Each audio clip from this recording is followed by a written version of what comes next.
Assalamualaikum warahmatullahi wabarakatuh. Halo teman-teman, kami dari kelompok 3 akan mempresentasikan materi mengenai media pembelajaran pendidikan kewarganegaraan di sekolah dasar.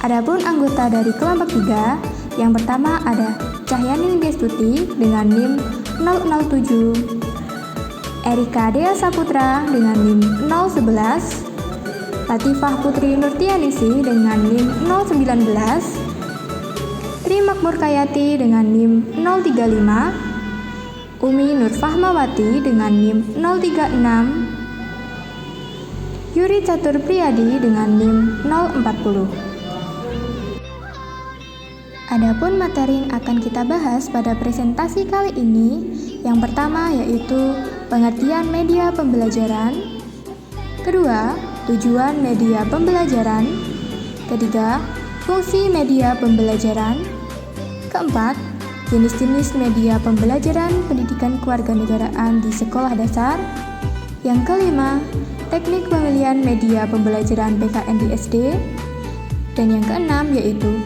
pengaruh media pembelajaran terhadap mata pelajaran PKN di SD. Pengertian media pembelajaran. Menurut Malik dalam Julfa dan Paksi tahun 2021 menyatakan bahwa media pembelajaran dapat berupa apa saja yang bisa digunakan untuk menyampaikan materi agar mampu menarik minat dan motivasi belajar peserta didik, sehingga tujuan pembelajaran dapat tercapai. Media secara etimologi berasal dari bahasa Latin yaitu medium, yang berarti perantara atau pengantar. Sedangkan secara terminologi, media diartikan sebagai sesuatu yang membawa atau menyalurkan informasi antara sumber dan penerima seperti film, televisi, radio, alat visual yang diproyeksikan, barang cetakan, dan lain-lain. Menurut Lubis tahun 2019 halaman 209. Media pembelajaran menurut Abdul Karim Ahmad tahun 2007 dijelaskan sebagai berikut. 1. Media adalah perantara atau pengantar pesan dari pengirim ke penerima pesan. Menurut Aris S. Hadiman dan kawan-kawan tahun 1984. Yang kedua, media merupakan segala sesuatu yang dapat digunakan untuk menyalurkan pesan untuk merangsang pikiran, perasaan, perhatian, dan kemauan dalam proses belajar. Menurut Hadi Miarso tahun 1994. Dan yang terakhir, media pembelajaran adalah sarana untuk memberikan perangsang bagi si pembelajar supaya proses belajar terjadi. Menurut Briggs tahun 1970. Tujuan media pembelajaran. Tujuan media pembelajaran yaitu untuk mengembangkan atau memperjelas suatu masalah atau pokok persoalan sehingga pelajaran tidak membosankan, adanya penelitian dalam berbagai aspek tingkah laku siswa dan memadukan dunia sekolah, ilmu, norma dengan dunia kehidupan nyata atau lingkungan. Menurut Saudah tahun 2020. Materi selanjutnya yakni tentang fungsi media pembelajaran. Secara umum, media pembelajaran mempunyai fungsi sebagai berikut menurut Syaparudin dan Elihami 2019. 1. Memperjelas pesan agar tidak terlalu verbalitas. Kedua, mengatasi keterbatasan ruang, waktu, tenaga, dan daya indera. Ketiga, menimbulkan gairah belajar, interaksi lebih langsung antara siswa dengan sumber belajar.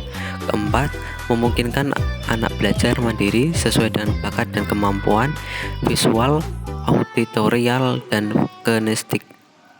Kelima, memberikan rangsangan yang sama, mempersamakan pengalaman, dan menimbulkan persepsi yang sama.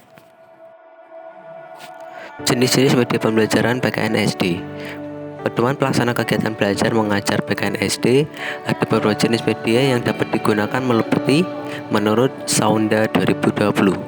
Pertama, media cetak atau tulis, contohnya ya buku, brosur, majalah, dan pamflet. Media audio, contohnya yakni radio dan alat perekam. Media visual, contohnya gambar atau foto, sketsa atau diagram. Media proyeksi dan audio visual, yaitu film, program TV, dan video. Dan yang terakhir adalah media berbasis internet, di mana media internet menjadi media yang paling diminati berbagai kalangan, baik guru, orang tua, bahkan siswa dalam belajar dan mencari sumber belajar. Sebab mudahnya mencari informasi dan menyebarnya informasi dari segala sisi seperti Facebook, Google, Instagram, Twitter, dan YouTube. Teknik pemilihan media pembelajaran PKN SD dibagi menjadi 4 kriteria pemilihan media pembelajaran yang perlu diperhatikan. Yang pertama yaitu ketersediaan sumber setempat. Artinya, bila media yang bersangkutan tidak terdapat pada sumber-sumber yang ada, maka harus dibeli atau dibuat sendiri. Kedua, apakah untuk membeli atau diproduksi sendiri telah tersedia dana, tenaga, dan fasilitasnya. Ketiga, faktor yang menyangkut keluasan, kepraktisan, dan ketahanan media yang digunakan untuk jangka waktu yang lama. Artinya, bila digunakan di mana saja, dengan peralatan yang ada di sekitarnya, dan kapanpun serta mudah dibawa, atau bisa disebut juga portable. Keempat, efektivitas dan efisiensi biaya dalam jangka waktu yang cukup panjang. Sekalipun nampak mahal, namun mungkin lebih murah dibanding media lainnya yang hanya dapat digunakan sekali pakai. Pengaruh media pembelajaran terhadap mata pelajaran PKN SD. Penggunaan media pada saat melaksanakan kegiatan pembelajaran akan dapat membantu daya ingat siswa, apalagi jika ditampilkan dengan desain gambar dan warna yang menarik, sehingga dapat menimbulkan perasaan senang pada siswa dalam mengikuti pembelajaran tersebut. Media pembelajaran dirancang untuk meningkatkan dan mengembangkan proses belajar, serta mendukung pembelajaran yang efektif.